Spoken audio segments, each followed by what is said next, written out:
la La diffusion. diffusion vient de démarrer. Tous les participants sont en mode écoute seul. Et donc pour ce webinaire, je suis en compagnie de François Morin. Je suis ravi de le faire avec toi.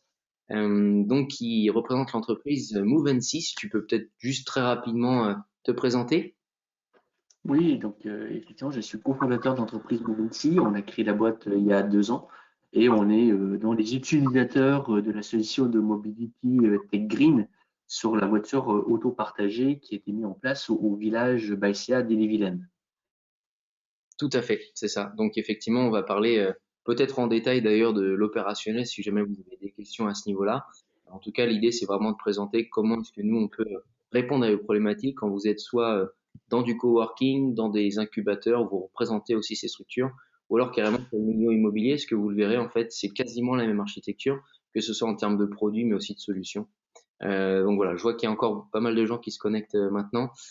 Juste pour rappel, si vous voulez interagir avec nous, du coup, n'hésitez pas à utiliser les deux moyens, soit la main levée, soit directement le petit onglet questions où vous allez pouvoir interagir directement. Donc l'idée, c'est qu'il y ait un temps dédié de questions, mais bon, si jamais vous voulez qu'on s'attarde plus longuement sur une des slides, n'hésitez pas, c'est le bon moment pour pouvoir le faire. Donc on va commencer. Hop. Au sommaire en fait de cette conférence en ligne, déjà on va présenter très rapidement, je vous rassure, Mobility Tech Green. L'idée c'est un peu de situer le contexte.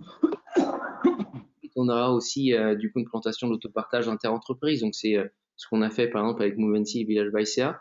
Vous allez voir qu'il y a quelques petites subtilités par rapport à notre cœur de métier principal en B2B. Ensuite, on aura le témoignage du coup de François pour la partie Movency. Donc là, idéalement, on va pouvoir entrer vraiment déjà dans ce qu'était leur problématique. Je pense que vous aurez certainement des points communs vis-à-vis de ça, et puis les avantages qu'ils ont perçus vis-à-vis de la solution. Et on terminera sur un petit focus concernant la mise en place de l'offre, avec une section de questions-réponses. Encore une fois, rien de figé. Si vous voulez qu'on discute pendant les slides, on pourra le faire sans aucun problème. Voilà, donc François est effectivement le CEO de la startup Movency, donc qui est au village Baïséa en Ille-et-Vilaine. Et moi, donc, je suis à la direction marketing et communication de Mobility Green. Ça fait un petit moment que je suis là, puisque ça fait plus de 7 ans maintenant, je crois. Donc, vous allez voir, on est une vieille startup, mais on a toujours l'esprit d'entreprendre, en tout cas. Donc, pour resituer Mobility Green, pour ceux qui ne nous connaissent pas, donc effectivement, voilà, on est une vieille startup, on a 10 ans d'expérience sur le marché de l'autopartage. Alors c'est 10 ans en B2B, hein. Il faut savoir d'ailleurs qu'on a une expérience déjà dans le passé sur le B2C aussi, puisqu'on était l'opérateur de la ville de Rennes, qui s'appelait du coup CityRoule à l'époque.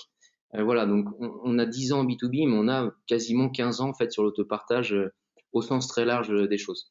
Euh, Aujourd'hui sur la plateforme, on a en intégration du plus de 7000 véhicules, un peu plus maintenant, puisque c'est une slide qui était du début d'année. Donc ça augmente malgré d'ailleurs le contexte actuel Covid. En fait, contrairement à ce qu'on pensait, c'est plutôt un élément d'accélérateur que plutôt de frein vis-à-vis de l'intégration d'autopartage dans les entreprises. Majoritairement, ça va être sur les ETI grands comptes, mais aussi les collectivités qui commencent à mettre en place ce genre d'optimisation sur leur parc. Donc tant mieux pour nous. Voilà, il y a tout un protocole d'ailleurs lié au Covid. Si jamais ça vous intéresse, on pourra vous l'envoyer sans souci. D'ailleurs, je crois que vous pouvez le retrouver sur le site aussi. On avait communiqué en externe à ce sujet. Et puis pour terminer, on a une cinquantaine de références clients, donc majoritairement sur la typologie, ça va être grand compte ETI, comme je le disais, des collectivités, mais pas que. On a aussi des opérateurs d'autopartage à destination B2C qui vont utiliser notre technologie en marque blanche. Je pense notamment à Marguerite à Nantes, par exemple. Vous avez aussi en Belgique, en Suisse, des opérateurs B2C qui s'occupent des projets d'autopartage grâce à notre solution Ecolibri. Euh, un petit euh, un petit coup aussi sur les trophées qu'on a reçus liés à notre techno. Donc le tout dernier, c'était le CES pour Innovation Award de cette année, donc en 2020. C'était notre refond du calculateur qui a été primé pour ça. On a aussi beaucoup de trophées, que ce soit sur l'aspect système d'information, l'aspect solution, etc. Donc voilà, l'idée c'est pas trop d'épiloguer là-dessus, mais en tout cas sachez que notre solution est reconnue sur le marché. Aujourd'hui d'ailleurs, on est le vrai leader de l'autopartage en B2B avec un nombre très conséquent de véhicules à la route et ça va pas aller en diminuant. On l'espère en tout cas. Donc Movency, je te laisse peut-être introduire un peu plus en détail ce que vous faites. Donc, Oui, alors on va pas prendre trop de temps. Voilà, donc en fait, Movency, on produit un outil qui permet de quantifier les risques de troubles musculo-squelettiques en industrie. Donc, le trouble musculo-squelettique, pour ceux qui ne connaissent pas, c'est la douleur à une articulation qui se crée à force de faire des mouvements qui sont souvent répétitifs, avec des angles qui sont difficiles, qui sont dangereux pour le corps. Donc, historiquement, on fait cette quantification à l'œil nu. Donc, vous voyez l'opérateur, on vient déterminer les différents angles des différentes parties du corps, on remplit une grille de cotation qu'on voit sur le côté en bas à gauche, et du coup, de ces côtés mathématiques, ça nous donne une indication, est-ce que cette position ou est-ce que ce geste peut potentiellement créer des problématiques récurrentes au niveau des articulations. Et alors, nous, ce qu'on fait chez Movetti, on utilise une caméra vidéo, donc on filme l'opérateur pendant 10, 15, 20 minutes selon le temps de travail. Et en fait, tous ces angles-là sont calculés en temps réel pour donner à l'ergonome une vision vraiment précise et vraiment qualitative de l'évaluation de troubles musculo-squelettiques. Donc, en fait, on ne règle pas le trouble musculo-squelettique, mais on permet de le quantifier et on donne à l'ergonome la possibilité d'avoir de la data qui lui permet de comparer des opérateurs sur un même poste de travail, de comparer des postes de travail entre eux, et ainsi de suite. Donc, petite start-up donc, créée il y a 2 ans suite à des grands travaux de recherche qui ont duré pratiquement 5 ans en laboratoire de recherche, principalement sur le côté utilisation de la caméra vidéo pour faire cette cotation scientifique. Parfait, c'est très clair. Donc pareil, si vous avez des questions liées à Movementy, ben, n'hésitez pas, hein, ça peut être intéressant aussi d'échanger. C'est pas du tout le sujet de l'intervention d'aujourd'hui, mais bon, ça peut être toujours pertinent d'échanger là-dessus. Donc en tout cas, l'autopartage. Alors déjà, pour la petite histoire, pourquoi est-ce qu'on s'est lancé dans l'aventure interentreprise? Bon, il faut savoir que c'est une continuité un peu logique déjà des choses en B2B, puisque pour résumer très simplement, vous avez une ressource très évidente en mobilité qui sont les parcs d'entreprise dans les collectivités, en large, hein, les centres-villes. Et en fait, cette ressource est utilisée par certains collaborateurs, mais du coup n'est pas proposée à d'autres en fait. Alors on doit aller chercher soit du taxi, de la courte durée, etc. Et donc, on a toujours été persuadé en fait que l'entreprise était aussi un acteur majeur de la décongestion des centres urbains, en tout cas chez Mobilité Green. Donc, du coup, on a pensé à cette offre-là. La petite histoire aussi vient du fait que nous avons aussi, nous, un incubateur de start-up au sein de nos locaux à Rennes, du coup, notre siège. Et du coup, en fait, ce qui s'est passé, c'est quand on a lancé les startups dans cet incubateur-là, au bout d'un moment, ils avaient des déplacements professionnels à faire, que ce soit sur Rennes ou dans la région. Et du coup, ils se sont dit, bah, pourquoi est-ce qu'on ne pourrait pas utiliser vos véhicules Mobility Green pour faire nos déplacements?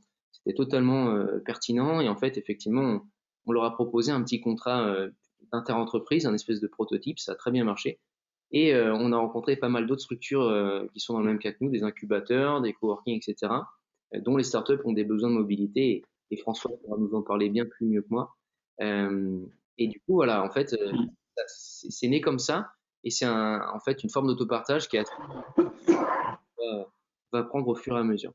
Euh, Déjà, ce qui était intéressant, c'était de voir les besoins, en tout cas de quantifier les besoins en termes de mobilité de ces startups-là. Souvent, c'est des entreprises qui n'ont pas, alors d'ailleurs on parle de startup, mais ça marche aussi pour les PME, hein. En fait, voilà, c'est des besoins très ponctuels, donc l'intérêt d'avoir un véhicule en location longue durée n'est pas forcément très pertinent. C'est pour ça d'ailleurs qu'ils se tournent soit sur de la courte durée, soit sur du VTC ou taxi en fonction. Et du coup, l'idée, c'est de pouvoir proposer un véhicule directement autopartagé dans la zone. Certaines entreprises vont pouvoir supporter ce coût, c'est notamment le cas de François, qui a besoin de plus récurrentes que d'autres. Et ensuite, après, ils vont les ouvrir aux autres entreprises qui en ont besoin, donc sous contrôle de l'entreprise qui porte le projet et de manière très sécurisée. Donc voilà. Et ensuite, les recettes seront redistribuées directement à la startup qui supporte l'opération. Ça évite aussi plusieurs choses en termes de logistique. La première, c'est d'éviter de mobiliser deux collaborateurs. François nous en parlait, mais il y a plein de startups qui nous parlaient de ça, où en fait, ils prennent un collaborateur, ils l'emmènent au lieu de mobilité, alors ça peut être soit la gare ou l'agence de location. L'autre collaborateur qui l'emmène repart dans les locaux et celui qui a la voiture ou le train peut partir ensuite en rendez-vous. Donc ça fait du temps, et le temps c'est de l'argent comme vous le savez. Donc voilà, on peut, je pense, optimiser ça. Il y a aussi des fameux remboursements de frais kilométriques qui sont parfois très, très longs, en tout cas à quantifier ou en tout cas à mettre en place et aussi à contrôler. Et puis enfin, les problématiques de stationnement. On a une zone, par exemple, la Rennes, qui va vous parler, mais pour en avoir parlé aussi à Paris dans certains incubateurs, c'est souvent le cas. En fait, on a des grosses zones d'activité, très peu de places de parking. Et du coup, montre en main, je pense qu'il faut bien 15 minutes à la Courrouze, en l'occurrence la zone dont on parle à Rennes, pour pouvoir trouver une place en cas d'affluence, je pense notamment le matin ou l'après-midi. Pour aller souvent au village d'Aïssa, je peux témoigner, c'est vrai que je mets souvent plus de 15 minutes. Donc voilà, donc c'est aussi une source d'optimisation, puisqu'avec un véhicule qui est bien mis en place sur cette zone-là, ben, vous n'aurez pas besoin de trouver, de perdre de temps à chaque fois à retrouver une place de parking. Donc voilà, c'est toute une liste en fait d'éléments opérationnels qui vont vous alléger votre quotidien. Donc en fait, le principe, comme je disais, est relativement simple. Vous allez mettre à disposition du coup un ou plusieurs véhicules de votre parc qui sont équipés d'une solution Ecolibri. Donc quand on parle d'ailleurs, on ne parle pas forcément que d'automobile. C'est le réflexe évident, mais en fait, on peut très bien aussi équiper des vélos, des scooters, etc. Donc, et même des trottinettes. Donc voilà, donc sachez en tout cas qu'on peut faire l'interentreprise avec tout type de support de mobilité. C'est totalement envisageable. Ensuite, en fait, ce qui se passe, c'est que du coup, l'entreprise qui supporte en tout cas ce service va avoir à disposition de manière illimitée le véhicule.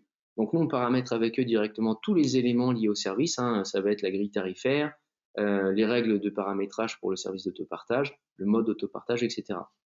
Et ensuite, dès qu'une entreprise du coup est intéressée pour utiliser le véhicule, on va pouvoir directement l'intégrer au service avec un contrôle pour faire en sorte que ce soit uniquement les salariés de l'entreprise qui est intéressé, qui vont pouvoir bénéficier du véhicule en fonction des disponibilités, bien sûr, du planning. Donc ensuite, juste une petite aparté sur la grille tarifaire, c'est un élément important. Il faut savoir que chez nous, en fait, vous pouvez totalement la paramétrer. Vous allez très bien faire, par exemple, soit une forme d'abonnement avec une forme de coût à l'usage, soit uniquement du coût à l'usage, soit uniquement de l'abonnement avec deux référentiels, l'indice kilométrique et le temps, tout simplement, avec une logique aussi de dépassement. Donc vraiment, c'est vous qui pilotez votre service. Et d'ailleurs, je dirais globalement, la vision du produit chez Mobility Green est bien du sur-mesure, c'est-à-dire que vous allez pouvoir avoir votre service tel que vous le voulez. C'est vraiment important.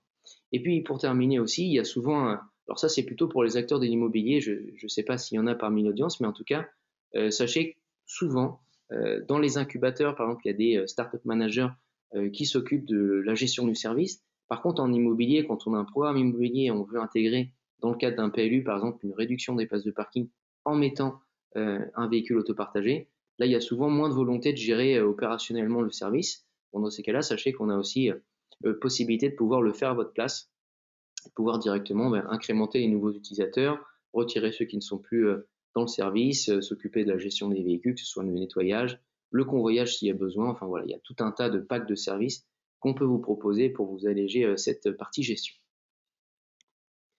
Donc voilà, juste pour parler aussi un peu de vous, nous en tout cas dans les personnes, en tout cas les prospects qui nous contactent par rapport à cette offre, plutôt cette présentation d'autopartage, on a identifié pas mal de gens. Donc la première, comme on le disait, les incubateurs et les accélérateurs, souvent c'est logique puisqu'en fait ils ont une zone de coworking, en tout cas des espaces d'échange.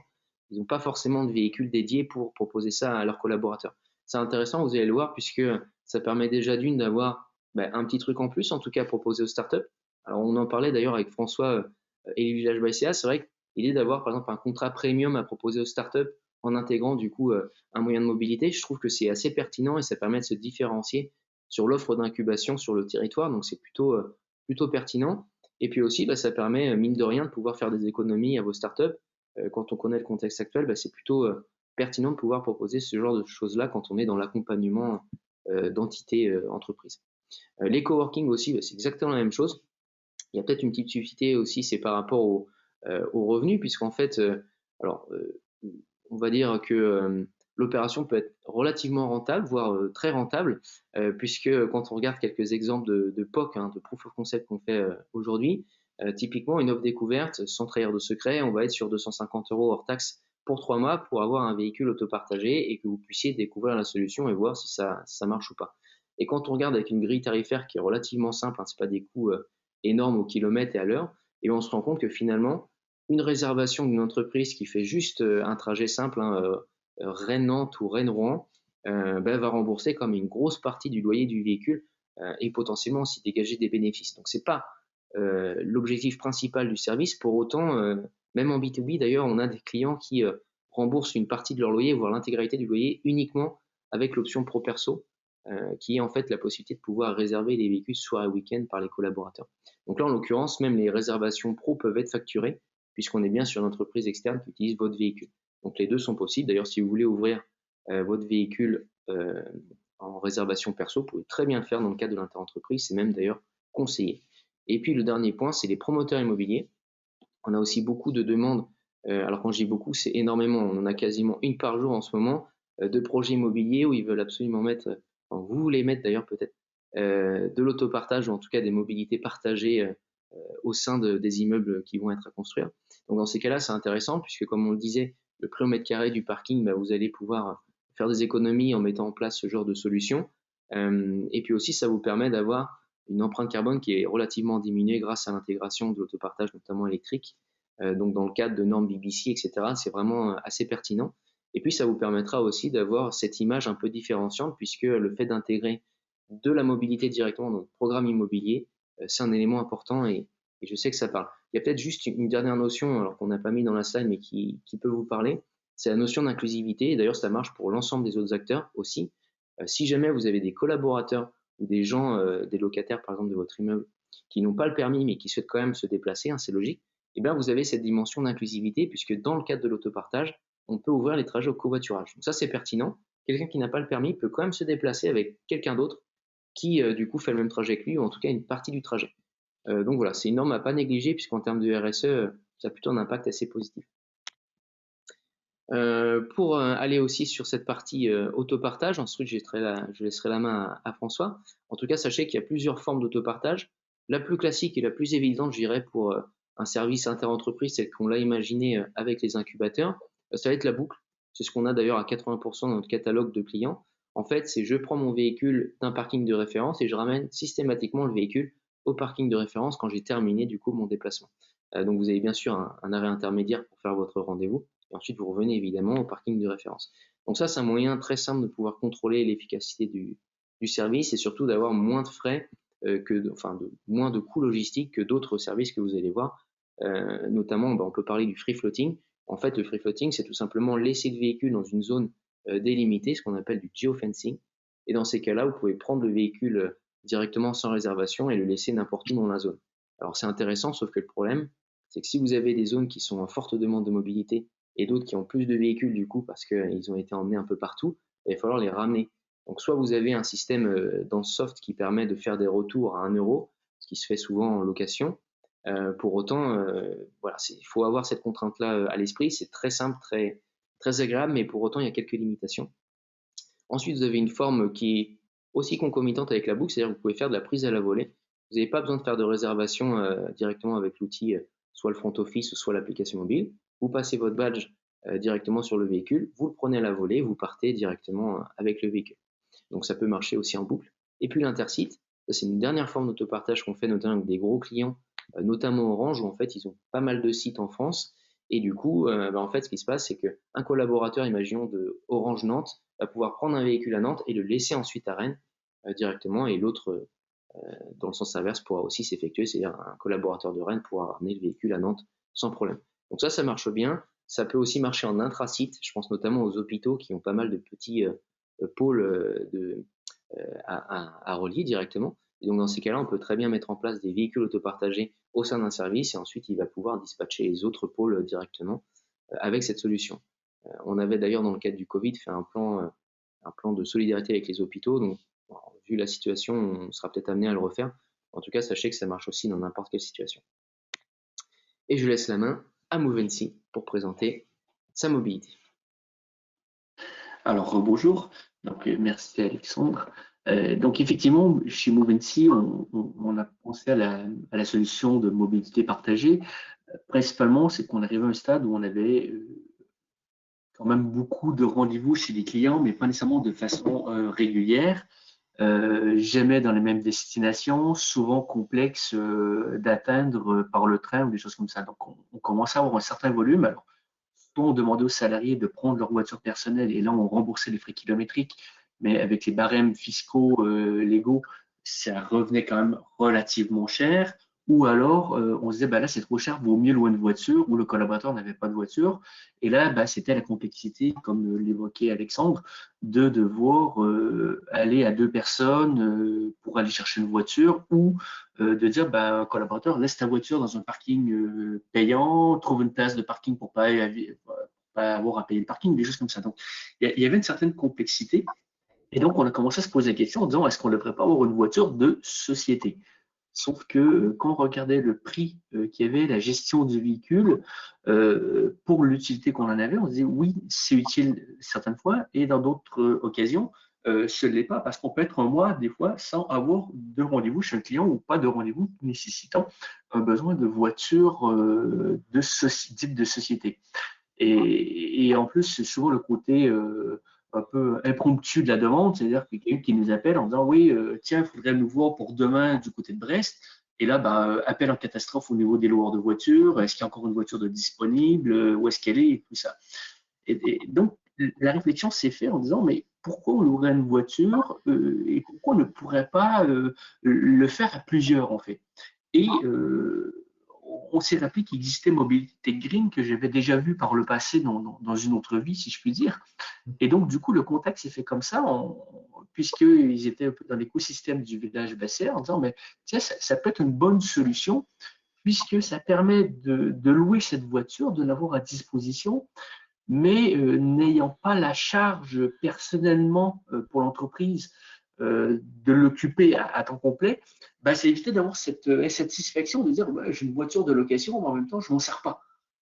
Là, on se dit au moins, elle est là, elle est présente, elle peut dépanner des gens, sauf que bah, le souci, c'est de dire bah, comment on gère ça. Et en fait, bah, la solution, elle est toute trouvée avec Mobilité Green, c'est-à-dire que c'est eux qui gèrent le planning, qui gère à quel moment la voiture est disponible, à quel moment elle ne l'est pas, et qui gère les systèmes de facturation. Donc Alexandre disait que oui, pour l'instant, c'est nous qui portons l'offre, c'est simplement pour des raisons administratives et de souplesse. Le but étant, à terme, que cette voiture soit une voiture vraiment village BACA, à destination des gens qui sont incubés dans le village BACA, avec cette capacité de façon rapide, en disant bah, tiens, là j'ai un rendez-vous qui se déclenche pour cet après-midi ou demain matin, tout de suite je vais voir la plateforme, elle est dispo, elle n'est pas dispo, bon, ben, on avance là-dessus. Après, je pense qu'on aura le besoin, nous, peut-être d'en avoir une exclusivement pour nous. En tout cas, c'est tout le bien qu'on se souhaite d'avoir assez de volume pour avoir cette voiture personnellement. Mais je pense qu'on continuera dans un écosystème d'éco-partage de dire, ben, OK, on a peut-être une voiture à temps complet et on va aussi accéder à une voiture à temps partagé puisque ben, on n'est jamais dans une configuration où on peut dire on a besoin d'une voiture, de deux voitures, de trois voitures. On a souvent besoin de 1,2 voitures, de 1,4 voitures, de 2,3 voitures. Et donc, c'est cette solution parfaite qui est de dire, ben, OK, j'ai peut-être ma voiture à moi à temps complet, et derrière, j'ai aussi une voiture que je peux accéder si jamais j'ai deux collaborateurs qui doivent partir en même temps, parce que forcément, les lois de l'embêtement maximum, pour rester poli, bah, si j'ai une voiture, forcément, c'est la journée où j'aurai deux collaborateurs qui auront besoin de la même voiture en même temps. Et donc, je ne vais pas prendre deux voitures pour cette journée-là, mais la solution de flexibilité le permet. Et, bah, et le dernier point qui est quand même super intéressant, dans les startups, on a des collaborateurs qui sont plutôt des jeunes, qui habitent dans les centres-villes et qui n'ont souvent pas de véhicule ou alors qui ont une trottinette ou un vélo. Bah, la flexibilité apportée par Mobilité Green pour pouvoir louer ces voitures aussi sur un côté personnel avec un tarif super avantageux pour eux, c'est quand même intéressant. Ce qui est difficile à faire dans le cadre d'une voiture de société, parce que souvent la voiture de société va être attribuée à une personne fixe, c'est-à-dire que si j'en ai besoin moi pour le week-end pour différentes raisons, je ne peux pas, puisqu'elle est au nom d'un collaborateur. Alors que là, la plateforme permet de dire, bah, tiens, je pars en week-end après des confinements, bien évidemment, mais je pars en week-end, j'en ai besoin du vendredi soir au lundi matin, bah, je vais payer moins cher que de louer une voiture. Donc, c'est aussi un avantage un peu, en quelque sorte, en nature non imposable, non déclarable, pour un collaborateur qui pourrait avoir un besoin ponctuel pendant les week-ends. Donc, c'est ce qui nous a fait, en fait, vraiment pousser cette solution au village BACA avec les premiers utilisateurs. Et aujourd'hui, c'est plutôt efficace parce qu'on voit que la voiture circule. On n'a jamais eu de cas pour l'instant où on a voulu prendre la voiture, elle était déjà occupée, donc c'est-à-dire que le rythme est le bon. Par contre, effectivement, quand on a une demande la veille pour le lendemain, on n'a pas le casse-tête de dire qui va à la gare, qui va à l'aéroport chercher une voiture, est-ce qu'il y a une voiture de disponible, combien ça coûte. Non, on sait que la voiture est presque au pied de l'immeuble, disponible en quelques clics. Voilà, c'est que des avantages positifs aujourd'hui pour cette solution de mobilité pour nos salariés. Super, très clair. Ah ben en plus, ça reprend la slide suivante, c'est ce que tu viens de dire. C'est excellent. Voilà. Voilà, donc comme je disais, vraiment le gain de temps. En plus, comme Alexandre le disait, on est sur le site de la Course, donc on a vu un peu cette interrogation au début en disant, ouais, mais les espaces de parking, alors la voiture est géolocalisée, donc comme on a 2 grands parkings pour ceux qui peuvent peut-être connaître la zone, effectivement, si on se dit je sors de l'immeuble, est-ce qu'il est dans le parking de droite ou de gauche, comme il y a 5 minutes pour marcher pour y aller, ben, on peut tout de suite voir sur le téléphone portable où est localisée la voiture, on sait de quelle direction partir, on a 3 minutes à marcher, et voilà, c'est très bien fait. Alors, de notre côté, le but n'est pas d'en faire, en tout cas au niveau de Movency, une source de revenus. Par contre, je pense que dans les incubateurs ou les accélérateurs, ça peut potentiellement être une source de revenus, puisque à tout le moins, si vous ne gagnez pas d'argent, c'est peut-être aussi de permettre aux gens qui sont dans l'incubateur ou dans l'accélérateur salariés d'avoir une voiture à disposition pour vos propres déplacements sans avoir de frais. Donc, si ce n'est pas au moins pour faire du revenu, c'est peut-être au moins de faire en sorte que vos déplacements ne vous coûtent rien pour l'accélérateur. Et encore une fois, pour en avoir parlé avec pas mal d'incubateurs, et notamment Village by CA, dans ce contexte-là, ils sont souvent vus en centre de coût, et du coup, ça peut être aussi un élément un peu de génération de CA, puisque le fait d'avoir, comme on le disait, un abonnement premium en plus d'un coût à l'usage, je pense que ça peut être relativement rentable de mettre ça en place quand vous êtes un incubateur. Donc voilà, pensez aussi à cette notion, tu as raison, de génération de CA qui peut vraiment prendre quand la communication est bien faite et que le service est bien lancé. Et juste pour revenir aussi sur ce que tu as dit par rapport à la géolocalisation, effectivement, quand vous avez une réservation à votre titre, vous pouvez géolocaliser le véhicule pour le prendre à la fin, mais en fait, nous, on ne fait pas de géolocalisation sur le trajet. C'est-à-dire que le collaborateur, il n'est pas tracé, il est pas fliqué, etc. Vous avez juste un ping de départ pour savoir s'il est bien sur le bon parking de départ et à l'arrivée pour savoir s'il est bien retourné au bon parking de référence pour qu'on puisse clôturer la résa automatiquement. Mais ça s'arrête là. Vous n'avez pas de notion voilà, de traçabilité du trajet, etc. Ça ne nous regarde pas et c'est pas du tout la logique d'ailleurs chez Mobility Tech, voilà, pour préciser. D'ailleurs, on parlait d'abonnement et de tarification à l'usage, bah, c'est exactement ce qu'on vient de dire. Il y a un peu de tout, hein. C'est vrai quand on rencontre des incubateurs ou même des programmes immobiliers, enfin des promoteurs, voire des constructeurs, on est aussi dans cette optique d'avoir un peu des deux. Soit certains veulent avoir juste l'abonnement à facturer au syndic quand on est dans le cadre de l'IMO, ou alors directement aux startups, d'autres qui veulent aussi avoir cette notion à l'usage. Pour en avoir parlé aussi avec François, je pense qu'on était d'accord là-dessus, c'est bien d'avoir un abonnement et une tarification à l'usage, puisque l'abonnement permet quand même d'inciter les gens on se sent engagé dans un service comme n'importe quoi, une salle de sport. Vous avez un abonnement pour pouvoir aller à la salle, ça va plus vous pousser que si vous avez directement une tarification à l'usage quand vous y allez en one shot. Moi, j'y crois personnellement. Je trouve que dans l'incentive, ça marche plutôt bien. Après, voilà, encore une fois, c'est votre façon de tarifer, en tout cas, cette partie-là. Donc voilà, nous, on peut vous conseiller. Maintenant, vous faites comme vous voulez si jamais vous voulez mettre en place ce genre de service au sein de votre structure. Pour ce qui concerne, là, on va rentrer un peu dans la partie commerciale. Je ne vais pas vous embêter trop longtemps, mais c'est important aussi. Du coup, en tout cas, ce qui se passe quand on a un prospect qui souhaite mettre en place cette solution, nous, idéalement, on met le véhicule, mais ça peut aussi marcher si vous avez votre propre véhicule, puisque d'ailleurs, en B2B, on va plutôt intégrer des flottes existantes. Donc voilà, sachez qu'on peut faire les deux. Si vous voulez quelque chose de packagé, de clé en main, on peut très bien fournir un véhicule en location longue durée, 36-48 mois, avec la technologie autopartage intégrée dedans, les plateformes de réservation, alors que ce soit l'application mobile et le front office de Reza. Vous avez aussi un back office de gestion, donc quand on est sur de la gestion interne, fait par exemple un startup manager.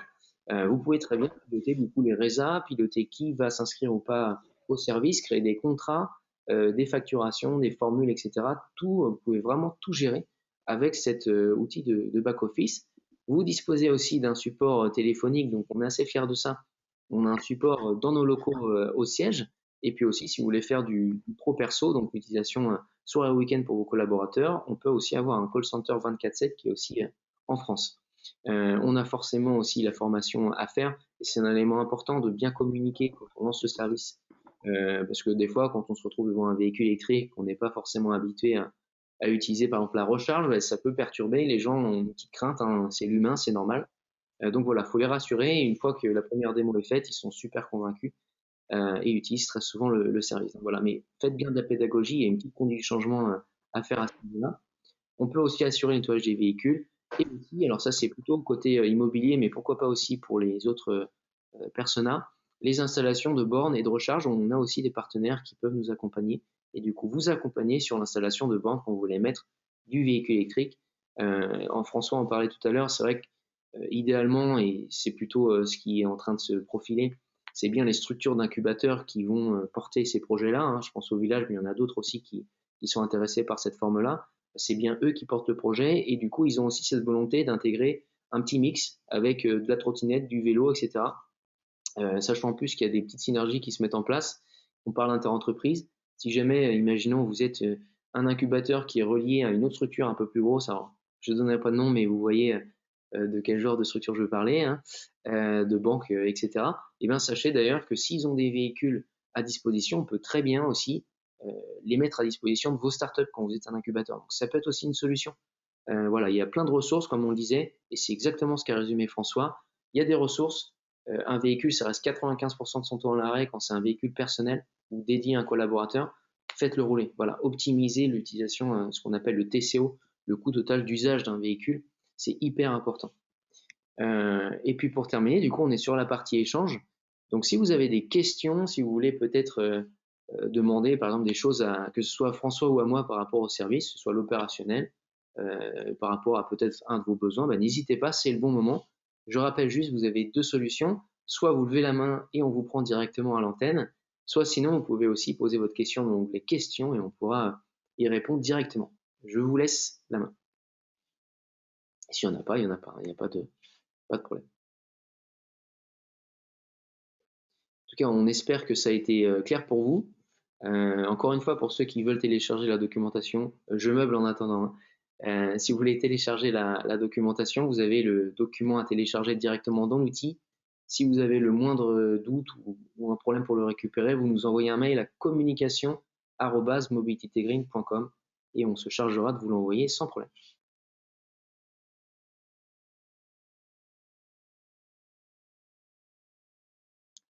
Alors, on va regarder ça. Est-ce qu'il y a des questions? Pas l'air d'avoir de questions. Pour l'instant, bah écoutez, c'est... Ah si, pardon. Excusez-moi, je l'avais pas vu. Alors, si j'ai bien compris, Mobility Green peut soit nous mettre à disposition des véhicules équipés de la solution, soit équiper notre propre véhicule. Exactement, Virginie, en fait, c'est exactement ça. C'est-à-dire que, pour rappeler ça, en fait, effectivement, nous, on est sur l'autopartage entreprise B2B. Et donc, sur les 7000 véhicules, en fait, il faut bien savoir qu'il y a une grosse partie de véhicules qu'on a équipés de nos clients. On n'a pas fourni systématiquement le véhicule. Alors, ça se fait quand on est dans une location, par exemple, et il y a un renouvellement de véhicule. Souvent, après, nos clients prennent la solution avec une offre packagée globale, véhicule plus autopartage. En tout cas, sachez que notre cœur de métier, c'est bien d'intégrer notre techno sur les véhicules existants. Comment est-ce que ça se passe concrètement? En gros, vous avez un calculateur Mobility Green qu'on va équiper dans votre véhicule qui sera totalement transparent. Et d'ailleurs, on a tous les accords constructeurs parce qu'on travaille avec eux aussi. Alors, j'allais dire en marque blanche, mais je ne les citerai pas, mais en tout cas, sachez qu'on travaille avec tout le monde du secteur. Et donc, dans l'idée, vous avez ce calculateur qui est invisible pour le collaborateur, qui va remonter les informations de votre véhicule directement au système d'information, donc à savoir sur le back-office. Et donc, grâce à ça, vous aurez les remontées du coup des kilomètres, les alertes, par exemple, liées à la batterie. Je pense à la batterie parce que c'est important dans le cadre d'un contexte de confinement. En mars, par exemple, on avait un suivi avec ce qu'on appelle des Customer Success Managers, c'est nous, et qui permettent de pouvoir appeler nos clients et dire attention, là, le véhicule n'a pas tourné depuis 3 semaines, votre batterie est en train de descendre en dessous de 11 000 millivolts, etc. Enfin, c'est important d'avoir ce suivi-là parce qu'on est capable de pouvoir vous accompagner, dire attention, là, il faut faire tourner le véhicule, sinon la batterie va tomber en rade. Donc voilà. Et dans le véhicule, d'ailleurs, vous allez retrouver tout un écosystème autopartage. C'est vrai qu'on n'en a pas parlé, donc je peux prendre 5 minutes pour vous en parler. Vous allez avoir du coup un lecteur de badge, donc qui sera posé sous le pare-brise et qui permet d'ouvrir, fermer les portes avec un badge pro. Soit on vous le fournit, soit vous avez directement un badge professionnel et nous, on peut plugger la solution autopartage directement dans votre petit badge. Vous pouvez aussi, et c'est ce que fait d'ailleurs Movency, passer par l'application mobile e-manager, donc qui est notre application d'autopartage. Et là, c'est pareil, vous avez aussi une télécommande, vous pouvez ouvrir, fermer les portes. Vous pouvez aussi avoir un état des lieux d'entrée et de sortie. C'est important quand on a de l'interentreprise d'avoir, on sait à quel moment, par exemple, quelqu'un a dégradé le véhicule à l'intérieur, etc. Donc c'est toujours bon à prendre. Vous avez aussi, comme l'a dit François, la géolocalisation pour aller jusqu'au véhicule, et puis avoir une petite note d'éco-conduite qui vous permet d'avoir des informations sur votre façon de conduire. C'est pas une note qui est remontée ensuite à l'entreprise, c'est bien vous qui avez cette note-là en tant que collaborateur, et ça vous permet d'avoir des conseils et vous améliorer, par exemple, sur le freinage, l'anticipation, etc. Donc voilà. Et puis pour terminer sur l'écosystème autopartage, vous avez une petite boîte à clés qui est située dans la boîte à gants et qui permet d'avoir des informations sur la présence notamment des cartes carburant si vous en avez, pour éviter que quelqu'un les parte avec la carte dans la poche, les clés du véhicule aussi. Et ça c'est important puisque parfois quand on n'est pas habitué à un service d'autopartage, le réflexe c'est de prendre la clé, de démarrer, etc. Ensuite vous laissez, enfin vous coupez le moteur et vous partez avec les clés dans la poche. Et dans ces cas-là, en fait, le système est assez intelligent pour comprendre que la clé n'est plus dans le véhicule alors que la réservation a été clôturée, ou en tout cas il y a une demande de clôture de résa, et du coup ça va empêcher la fin de réservation, donc le collaborateur sera amené à remettre la clé dans la boîte à gants pour pouvoir bien terminer sa réservation. Voilà, j'espère que j'ai bien répondu à votre question. En tout cas, sachez qu'on fait les deux et on équipe aussi donc des vélos, on peut fournir des trottinettes, etc. Il y a plein de choses qu'on peut mettre en place. Petite anecdote d'ailleurs, on fait aussi des bateaux, on fait du bateau partage en Bretagne. Bon, je ne sais pas si ça vous servira, mais en tout cas, c'est possible. Je vous en prie, avec grand plaisir. Est-ce qu'il y a d'autres questions?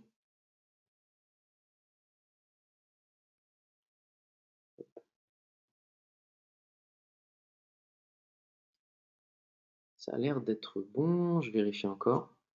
Bon, c'est pas mal puisqu'on a un tout petit peu d'avance. Donc c'est top. Je laisse encore 30 secondes pour ceux qui sont indécis. Hop. Alors il y a une autre question sur la partie covoiturage. C'est vrai qu'on en a parlé très rapidement. En fait, le covoiturage, ça permet à un collaborateur, alors qui a le permis ou pas d'ailleurs, de pouvoir faire une demande de covoiturage. C'est-à-dire qu'en gros, sur la plateforme de réservation, au lieu d'avoir réservation d'un véhicule, puisque vous n'avez pas intégré le permis dans le système, donc qui vous considère non conducteur, en tant que collaborateur quand même, vous pouvez très bien avoir accès à la plateforme de résa, et par contre, vous faites juste une demande de covoiturage, et ça va matcher du coup s'il y a des réservations de véhicules qui font un trajet qui prend en partie ou l'intégralité de votre demande. Et ça, c'est intéressant. Parce que du coup, on peut imaginer quelqu'un, on peut prendre l'exemple du village Baïséa, une entreprise de Movency, enfin, Movency par exemple fait un trajet pour aller à Nantes, une autre startup qui a besoin du véhicule et qui ne souhaite pas forcément conduire pour X raisons, veut pas, voilà, a quand même accès au service, du coup, il peut faire une demande de covoit, le conducteur accepte ou pas, et du coup, ils peuvent partir ensemble. Alors, dans le cadre du Covid, il faut quand même faire attention, le covoiturage, ça peut être compliqué certaines fois, mais en tout cas, sachez que c'est totalement possible, et ça se fait aussi très bien si vous mettez à l'arrière avec les bonnes règles de distanciation, ça se fait. D'ailleurs, pour terminer sur l'aspect Covid aussi, on a un protocole qui est disponible directement en ligne sur notre site. Si ça vous intéresse, si vous avez par exemple des véhicules de service, vous pouvez très bien le prendre. En fait, il y a une vidéo qui explique ça avec toutes les règles sanitaires pour prendre un véhicule dans le cadre d'un service de partage, sans forcément parler d'autopartage techno comme on le fait, mais en tout cas, si vous avez des échanges de clés, utilisez-le, c'est important. C'est un petit protocole qui permet de pouvoir assurer la sécurité de vos collaborateurs. Parfait. Allez, peut-être une dernière question s'il y a, sinon je rends l'antenne.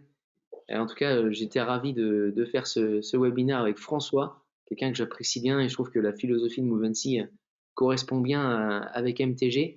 Je ne sais pas si on aura l'occasion peut-être de trouver d'autres moyens de pouvoir communiquer ensemble, mais sachez vraiment que il n'y a pas que de l'aspect, comment dire, voilà, prestataire, client, etc. On est vraiment sur du partenariat.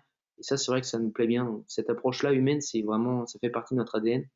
Et on a la chance de pouvoir travailler dans ce cadre-là avec eux, donc c'est plutôt chouette. Bon, merci en tout cas Alexandre, ça fait plaisir aussi de travailler avec vous parce que c'est une solution qui est vraiment intéressante et pertinente et efficace pour nous. Merci. Parfait, il n'y a pas d'autres questions. Du coup, je vous remercie de votre présence. Je vous souhaite une bonne fin de matinée. Merci encore François. Et puis, pour ceux qui veulent avoir le replay, bah, il sera disponible sur le site internet d'ici cet après-midi sans problème. Donc, n'hésitez pas à le retélécharger si vous en avez besoin. Et on vous souhaite une bonne journée. À bientôt. Merci à tous.